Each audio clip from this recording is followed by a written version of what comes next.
بسم اللہ الرحمن الرحیم۔ قابل احترام ناظرین، حفیظ اللہ نیازی اپنے یوٹیوب چینل سفر پر آپ کے سامنے حاضر ہے۔ یہ میرا سفر ہے، یہ پاکستان کا سفر ہے۔ اس سے پہلے کہ میں اپنے وہ موضوع کی طرف آؤں، ایک فکرہ وہ اس کا لازمی جزو ہے، دہرانا ضروری ہے کہ آپ چینل کو سبسکرائب کرنا نہ بھولیں۔ جب بھی آپ دیکھیں تو آپ سبسکرائب کا بٹن ضرور دبا دیں تاکہ اس یوٹیوب چینل کو ہم لے کے مؤثر طریقے سے آگے بڑھ سکیں۔ عمران خان صاحب نے کل یو این میں ایک تقریر فرمائی۔ مجھے جب میں تقریر انہوں نے فرمائی تو اسے 2 گھنٹے پہلے 1 گھنٹے پہلے میں اس کے بارے میں ریکارڈنگ کرائی تھی اور میں نے بتایا تھا کہ مجھے اس تقریر کے اندر کوئی خاص بات نظر نہیں آئے گی، چنانچہ شاید میں اس کے بعد بھی اس پہ بات نہ کروں۔ یہ بالکل صحیح ہے کہ اس تقریر کے اندر مجھے کوئی خاص بات نظر نہیں آئی، کوئی اہم بات نہیں تھی۔ وہ اس تقریر میں وہ بھی مواد نہیں تھا جو پچھلے سال 36 منٹ انہوں نے تبلیغ اسلام پہ لگایا تھا۔ ایک سرسی فکرہ اس پریشر میں انہوں نے ریاست مدینہ کا ضرور فرمایا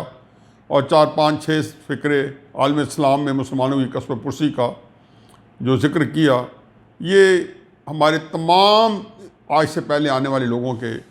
جتنے وزراء اعظم گئے ہیں، وزیر داخلہ گئے، وزیر خارجہ گئے ہیں، صدور گئے ہیں، ان کی تقریروں میں کے ساتھ یہ لفظ ہوتے تھے، اس کے اندر اس کے ساتھ منسلک ہوتے تھے۔ چنانچہ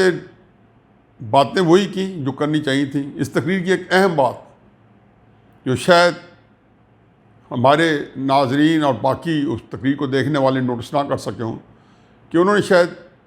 پہلی دفعہ ایک تیار تقریر کو پڑھ کے سنایا، اور اس لیے اور پھر وہ ایڈٹ بھی 1 دن پہلے تیار ہو گئی تھی۔ چنانچہ اس میں غلطیاں البتہ اس تقریر میں ایسی نہیں تھیں فاش جو ان کی ہر اس طرح کی تقریروں کا خاصہ رہی ہیں، جہاں پہ وہ کہتے ہیں کہ وہ کیریڈ ہو جاتے ہیں، وہ ایک لہر میں بہہ جاتے ہیں، پھر ایسی بات نکالتے ہیں جو ان کے لیے ہمیشہ ندامت کا باعث بنتی ہے۔ چنانچہ وہ نہیں تھا۔ اس تقریر کے اندر 2-3-4 باتیں ہیں جو ایک تسلسل سے وہ کہہ رہے ہیں، اور میرا خیال ہے کہ اس کا صحیح اس کو پروسپیکٹو میں رکھنا ضروری ہے، کیونکہ وہ تاریخ کو یا تو مسخ کر رہے ہیں یا ان کو تاریخ کا ادراک نہیں ہے۔ یہ بات جب مودی اقتدار میں نہیں آیا، الیکشن لڑ رہا تھا اپنا دوسرا، تو انہوں نے فرمایا کہ مودی آئے گا تو کشمیر کا مسئلہ حل کرائے گا۔ کس پیرائے میں کیا مجھے اس کو کوئی غرض نہیں۔ پھر جب وہ مودی اقتدار میں آیا تو انہوں نے مودی کو کس طرح جتن کیے ملنے کے، انہوں نے انکار کر دیا، کیونکہ ہندوستان بھی ایک خاص قسم کی ذہنیت کے ساتھ مودی دوبارہ اقتدار میں آئے تھے۔ ان کے سامنے ایک خاص ایجنڈا تھا۔ اس الیکشن سے پہلے ہی وہ کہہ رہے تھے کہ ہم نے 370 ایبروگیٹ کرنا ہے، اور ہم نے 35A جو ہے اس کو ختم کرنا ہے۔ تو آیا وزیر اعظم کے علم میں یہ نہیں تھا کہ وہ اپنی الیکشن کیمپین کے اندر کس نعرے کس سلوگن پہ کیمپین چلا رہا ہے؟ مجھے اس سے کوئی غرض نہیں، کیونکہ اس پہ کئی باتیں ہو چکی ہیں۔ اس وقت میں یوٹیوب چینل نہیں چلاتا تھا، لیکن مین چینلز پہ وزیر اعظم کے اس طرح کے اہم کانہ یا ایسے فکرے جو کہ سمجھتے تھے کہ جیسے کوئی پاکستانی عوام کے آنکھوں میں دھول جو رہے ہیں، جھونک رہے ہیں یا اشک شوئی کر رہے ہیں، تو وہ اب کسے پارین ہے۔ مودی صاحب اقتدار میں آئے اور آتے ہی انہوں نے کشمیر کو ہڑپ کر لیا۔ ہڑپ کرنے کے ساتھ ہی ہماری اسٹیبلشمنٹ عمران خان، اس ظاہر ہے ان کو بھی اتنی فرسٹریشن ہوئی ہے جتنی مجھے ہوئی ہے۔ لیکن ایک چیز جو مجھے تکلیف دی ہے کہ میں تو بے بس ہوں، لیکن جو بے بسی ہماری اسٹیبلشمنٹ کو یا عمران خان کے اوپر طاری ہوئی وہ نہیں ہونی چاہیے تھی، کیونکہ ہمارے پاس اس کا آج تک کوئی خاطر خواہ جواب نہیں آیا، نہ ہوا ہے۔ اس پہ بحث ہوتی رہی ہے، ہوتی رہے گی، چونکہ پاکستان کے اندر ہمارے ہاں یہ رواج ہے کہ اسٹیبلشمنٹ کی جو غلطی ہیں یا کوئی پالیسیز اگر بیک فائر کر جاتی ہیں تو اس پہ بات نہیں ہو سکتی، اس پہ کوئی کمیشن نہیں بنتا، اس کی کوئی فائنڈنگز نہیں ہوتی، اس پہ بات کرنا جو ہے ایک جرم بنا دیا گیا ہے۔ چنانچہ جب ایسی غلطی دوبارہ ہوگی تو دوبارہ بھی بات نہیں ہوگی،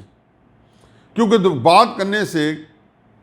خطرہ یہ ہوتا ہے کہ کوئی ایسے لوپ ہولز یا کوئی ایسی کمزوری سامنے نہ آ جائے جو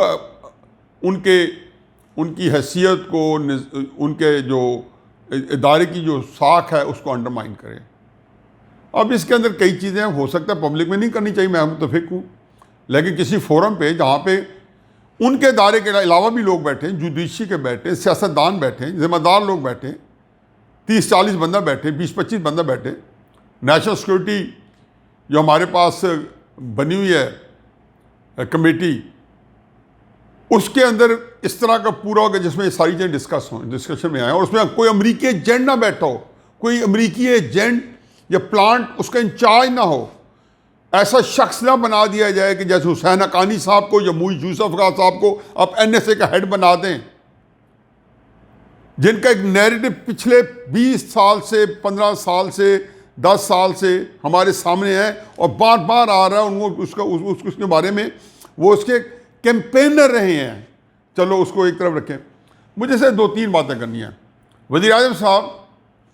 آپ کی تقریر کا جو زور تھا نا، زور بیان تھا، وہ BJP کی حکومت یا ہندو ذہنیت یا اس کی ایکسٹریمزم پہ تھا۔ شاید اسی وجہ یہ ہو کہ دنیا کو آپ اس اینگل سے زیادہ کنونس کر پاتے، صحیح بھی ہوگا، ظاہر ہے تقریر کو تیار، جب بھی اس طرح کی تقریر ہوتی ہے تو اس کے لیے ہمارے ادارے، ہمارا فورن آفس، وزیر اعظم ہاؤس، وہ سارے اکٹھے ساتھ جوڑ کے بیٹھتے ہیں اور اس کے سیلینٹ فیچرز ہیں، اس کے جو اہم نکات ہیں اس پہ غور کرتے ہیں۔ لیکن میں آپ کے سامنے پہلے بھی کہہ چکا ہوں، اب بھی کہہ چکا ہوں کہ کشمیر کے اوپر ہندوستان کے مسلمانوں کے بارے میں گاندھی کو کا کردار تو چونکہ سامنے آیا ہی نہیں ہے، اس لیے اس کو تو ہم زیادہ ڈسکشن نہیں لا سکتے۔ نہرو جو کہ عملاً 47 کے بعد ہندوستان کی سیاست کے بھی اور ہندوستان کی ایڈمنسٹریشن کے بھی کہ سیاہ و صفات کے مالک تھے، مقابلے میں کوئی پارٹی نہیں تھی، اس دن سے لے کے آج مودی کے دور تک۔ کبھی آپ جائزہ تو لیں، کبھی آپ واقعات کا تسلسل تو دیکھیں کیا کیا ہوتا رہا، اور اس کے بعد دیکھیں کہ کون سا دور تھا جس میں مسلمانوں کے لیے ریلیف تھی، کون سا دور تھا جو کہ مودی سے زیادہ بہتر تھا مسلمانوں کے لیے۔ مجھے صرف یہ بتانا ہے کہ جی بنتے ہی چھوڑیں کہ مشرقی پاکستان کے اندر انہوں نے کون سے فورن انسرجنٹس بھیجے، کیونکہ آپ وہ آرکائیوز دیکھ لیں، اس کے اندر پڑا ہوا ہے۔ اس کو ہی بھول جائیں کہ قائد اعظم محمد علی جناح جب جنوری 1948 میں ڈھاکہ تشریف لے گئے تو وہاں پہ چند ہندو بنگالیوں کا روپ دھار کے نعرے لگاتے رہے کہ اردو کے خلاف، مطلب یہ اس وقت تھا کہ یہاں بیج بوئے جا رہے تھے۔ وہ کون سا تھا کہ جب قرارداد مقاصد آئی اس کو کیسے انڈرمائن کیا گیا اور یہاں کے ہندوؤں کو اس کے خلاف بھڑکایا گیا، جس کا کوئی تعلق نہیں تھا، کیونکہ ایک ریاست مدینہ جو ہے جو آپ قائم کرنا چاہ رہے ہیں، قرارداد مقاصد یہی تھی۔ اگر آج کی ریاست مدینہ میں کے کہنے سے آپ کی مائنارٹیز جو ہیں وہ انکمفرٹیبل نہیں ہوتی، کیونکہ ریاست مدینہ میں ان ساروں کو بہت ہی احترام اور اہتمام کے ساتھ رکھا گیا تھا، ان کے حقوق کی زیادہ حفاظت کی گئی تھی، تو یہی قرارداد مقاصد تھی۔ اب میرا ابھی ٹاپک یہ نہیں ہے، یہ تو میں جب کسی پاکستان کے بیانیے میں بات کروں گا تو اس کو تب اس میں تفصیل بات ہوگی۔ مجھے 3-4 باتیں کرنی ہیں کہ ہندوستان کی تاریخ کا جو سب سے بڑا قتل عام ہوا ہے جس کو ہندوستان کی فوج نے کیا ہے، وہ حیدرآباد دکن میں ہوا تھا 1948 میں۔ نہرو رپورٹ پڑھ لیں، جو ایک وہاں پہ ایک پورا کمیشن بنا تھا جو کہ انہوں نے پاکستان کی طرح چھپا کے نہیں رکھی، ان کو وہ پبلش کرنی پڑی۔ انہوں نے کیٹیگوریکلی بتایا کہ پاکستان جو فوج گئی ہے اس نے کس طرح مسلمانوں کو بے ایمانہ طریقے سے تاک کے مارا ہے، کس طرح ریپ ہوئے ہیں، کس طرح وہاں پہ بے حرمتی ہوئی ہے عورتوں کی، کس طریقے سے ظلم و زیادتی ہوئی ہے، اور اس ریاست کو انہوں نے اپنا لیا۔ 53 کے اندر جب شیخ عبداللہ کو اتار کے، جو ان کا بلو آئٹ تھا، لاڈلا تھا، جب انہوں نے ہندوستان کے آئین کو وہاں پہ نافذ کیا، کشمیر کے آئین پہ سپر امپوز کر دیا، صدر ریاست جو تھے اس وقت بھی قائم تھے، جو کہ ہری سنگھ کے بیٹے شاید تھے، اور شیخ عبداللہ وزیر اعظم تھے، ان کو معزول کیا، اور پھر اس کا 11 سال وہ جیل میں کیس چلنا شروع کیا 58 میں۔ مودی کی حکومت نہیں تھی۔ میں اس کو فاسٹ فارورڈ کرتے ہوئے، اندرا گاندھی نے پاکستان جب توڑا تو کتنا ہمارے پہ ظلم اور قیامت رہی کہ مشرقی پاکستان کے اندر سول وار کی کیفیت رہی 1.5-2 سال، جہاں پہ مفتی بانی جو تھی ان کی ٹرین کی مفتی بانی تھی پاکستان کے اندر داخل ہوئی، اور کیا کیا اتنی مچی۔ پھر 48-49 میں جب پہلی انتفاضہ کشمیر کی آئی تو جو قتل عام ہوا مودی کی حکومت نہیں تھی۔ مجھے یہ سمجھ نہیں آتی کہ آپ لوگ کیوں کل نہرو کو ہیرو بنا کے پیش کر رہے تھے میرے سامنے، میری انٹیلیجنس کو چیلنج کر رہے تھے،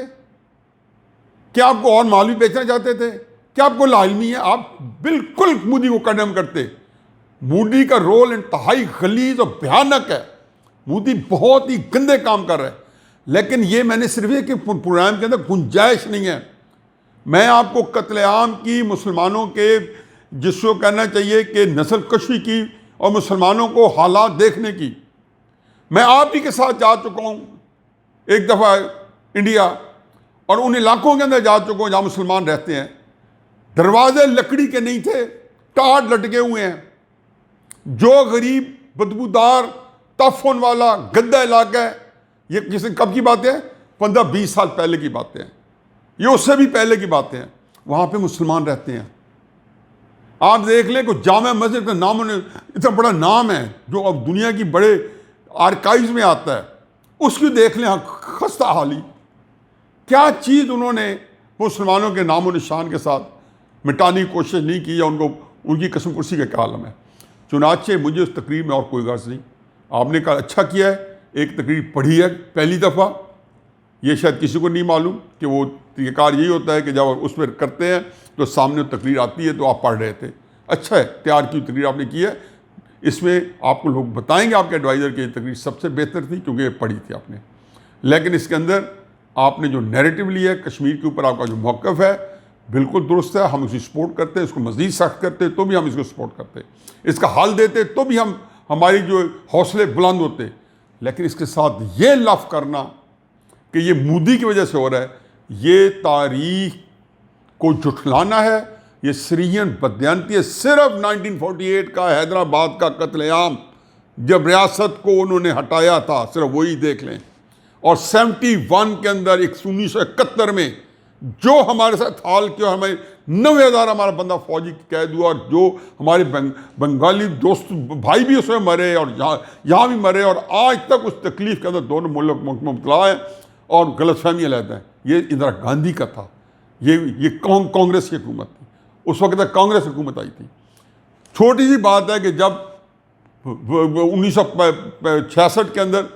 کشمیر میں وزیر اعظم کا عہدہ ختم کر کے چیف منسٹر بنایا گیا تو لال بہادر شاستری کا دور تھا۔ چنانچہ تاریخ کو مسخ کرنے کی اجازت نہیں دی جائے گی۔ نہرو ہیرو نہیں تھا،